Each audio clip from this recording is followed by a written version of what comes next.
Hello, everyone. Have you ever heard someone say, "Are you your biggest fan?" Well, it's an interesting question. I think it's the wrong question. Are you your own best friend? I think is a better question. And the reason I phrase it that way is a fan, if you think about it in the normal contemporary, they don't necessarily speak truth about whoever they're a fan of. For example, let's say you're a fan of Taylor Swift and she does something that you don't like. You may excuse it, you may ignore it, but as a fan and you saw her in person, you might not ask her about it. You might not confront her about it. Now, what do I mean by that? Let's say you look in the mirror and you don't like what you see. Now, I think everybody should be accepting of themselves. But at the same time, if you don't like what you see, a fan might just ignore it. Fan might just not like what they see. But a best friend will say, okay, what are we going to do about it? If you don't think you have enough muscle, for example, if you don't think you're strong enough, well, what are you going to do about it? If you've made a mistake, what are you going to do about it? Are you going to learn from that mistake and make things better for you the next time around? Now, you might be thinking, wait a minute, this podcast is Let's Talk Photography. Exactly right. If you are your own best friend and you're trying to figure out a way to feel more empowered, for some people, I'm not going to say this works for everybody, but for some people, a photography session can help that.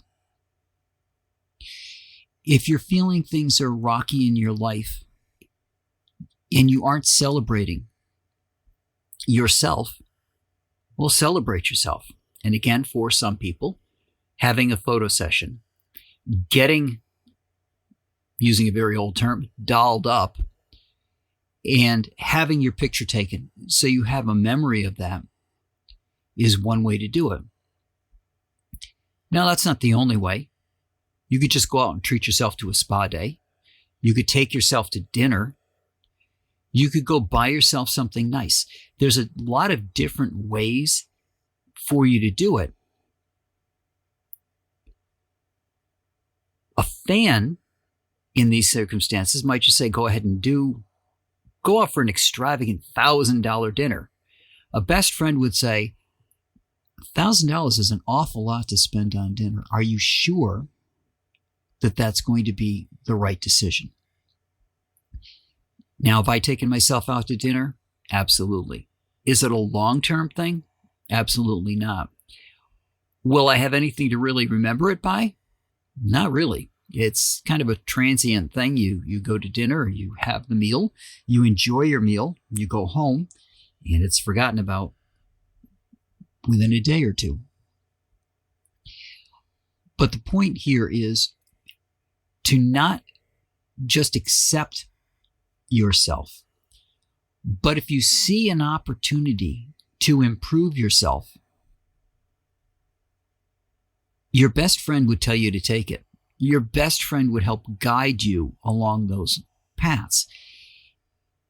And at the end of the day, we have just ourselves. Now, I'm not saying that because I think that people are inherently all out for themselves.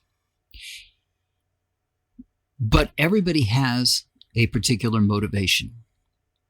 And for some people, those motivations might align with your best interest. And that's great. There's nothing wrong with that. However, sometimes it may not. Sometimes your friends might just want to see something happen. So they are less likely to guide you in a path away from something that could cause you embarrassment or cause you harm.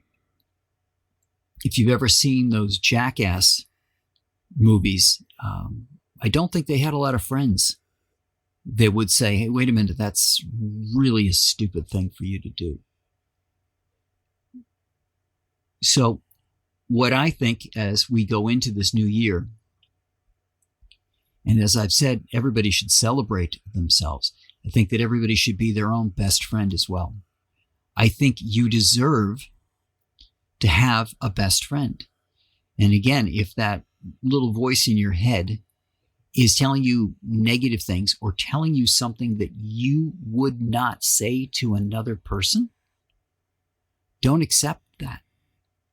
Don't accept being harder on yourself than you would on anybody else.